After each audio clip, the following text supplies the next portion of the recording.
Hey guys, welcome back to another episode of Running Our Race. Today I have titled it Race of Your Life. Are we wasting it? So as we've been seeing in Hebrews 12:1 and other Bible verses, we've seen that life is considered a race. When I think about my brief time in track, I think about how important it was to pace yourself, regardless if it was a long run or even a short one, because obviously when you get towards the end, that's really when you want to pick up the pace and make the most of the ending, right?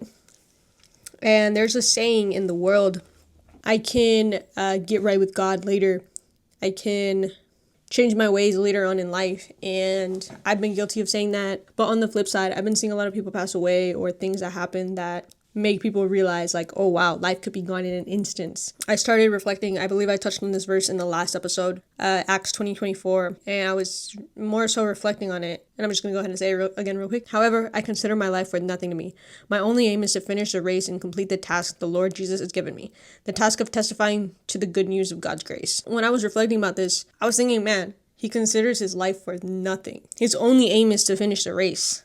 And it's like, how many of us, even to the extent of we consider our life worth more than someone else's life? We as humans, we don't consider what other people are going through, and we hinder other people's race. We put hurdles and obstacles in their way. We see that he's determined to complete the task that God has for him. With that, how many of us get sidetracked? You know, maybe we take too many water breaks. Maybe we stop for too long. Our breath is off. You know, we think that something is keeping us going when it's actually hindering our race. I started reflecting, and this verse hit me really hard, honestly, just this last week, and it's been been on my mind a lot, and I've just been reflecting on it and thinking, you know, what does God want to tell me through this? Obviously not going to say everything that, you know, God told me, because, you know, there's some things that you keep private, and there's things that, you know, you feel led to share to people. I wanted to touch on, again, 1 Corinthians 9:26-27. It says, therefore, I do not run like someone running aimlessly.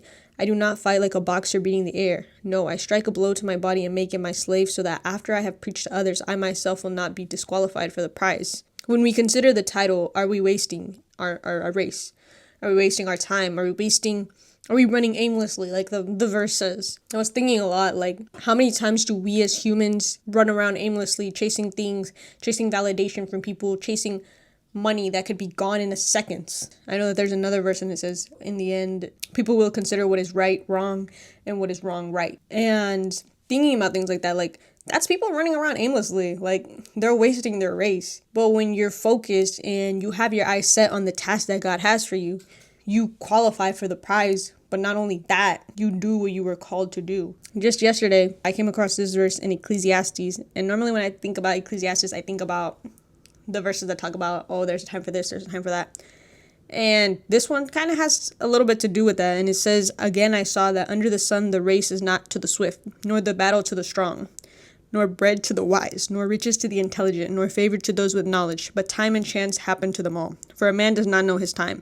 Like fish that are taken in an evil net, and like birds that are caught in a snare, so the children of man are snared in an evil time, when it suddenly falls upon them. Going back to, we really never know our final day, our final breath, our final moment. But I also saw with this verse, there's a few parallels to 1 Corinthians, where the race to the swift could tie into running aimlessly. The battle to the strong, do not fight like a boxer beating the air. We can take things, like I had touched, riches and intelligence. At the end of it all, what do these things matter if we're not doing what we're called to do?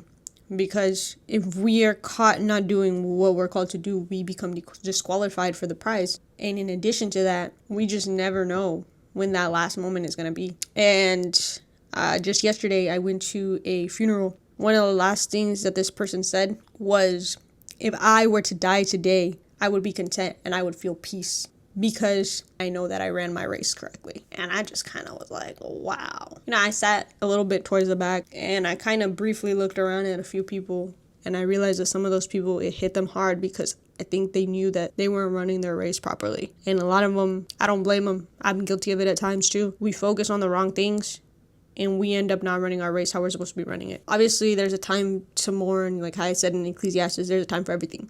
but we have to understand the times and we have to know. So we have to be knowledgeable to a certain extent, but we can't make knowledge and having riches and having all these things our idol either. That's really all I have for today. I just want to leave y'all with that reflection. Are we wasting our race, or are we making the most of our race? Just a reminder, don't run around aimlessly, and keep persevering, keep running your race. And I pray that this blesses everyone that watches it, hears it. Make sure to like, comment, subscribe, share with someone who you feel this may help, and I'll catch y'all on the next one.